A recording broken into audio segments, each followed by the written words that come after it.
Cinsi yolla keçən infeksiyalar prostat vəzin xərçənginə səbəb olur.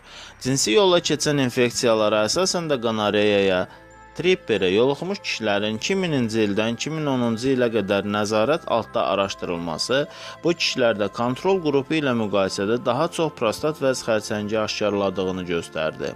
Təbii ki, yaş, sağlamlıqlarına yanaşma tərzləri, ətraf mühit amilləri təsir etsə də, 1450 nəfəri əhatə edən araşdırmada kontrol qrupu ilə müqayisədə 45-70 yaşlı kişilərdə cinsi yolla infeksiyaya yoluxduqdan sonra prostat xərçənginin rast gəlmə tezliyi 65% olmuşdur.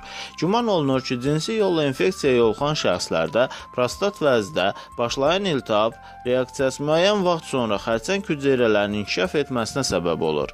Müqayisədə həyatı boyu cinsi yolla infeksiyaya yoluxmayan kişilərdə 78% az prostat vəz xərçəngi aşkarlanmışdır. Digər tərəfdən prostat xərçəngi aşkarlanan kişilər cinsi partnyorlarının sayının çox olduqlarını etiraf etmişlər ki, bu da prostat xərçənginin cinsi ötürülə bilən faktordan da asılı olduğunu deməyə əsas verir. Prostat vəz xərçənginin bədxassəli şişlər içində ölüm səbəbi kimi birinci yerlərdən birində olduğunu nəzərə alsaq, bir səbəb olaraq cinsi yolla infeksiyalara yoluxmamaq üçün profilaktik vasitələrdən istifadə edilməsi gərəkir. Nəzərə alaq ki, prostat xərçəngi uzun müddət heç bir əlamət vermədən qala bilir, ya da əlamətlər özünü yavaş-yavaş biruzə verə bilir.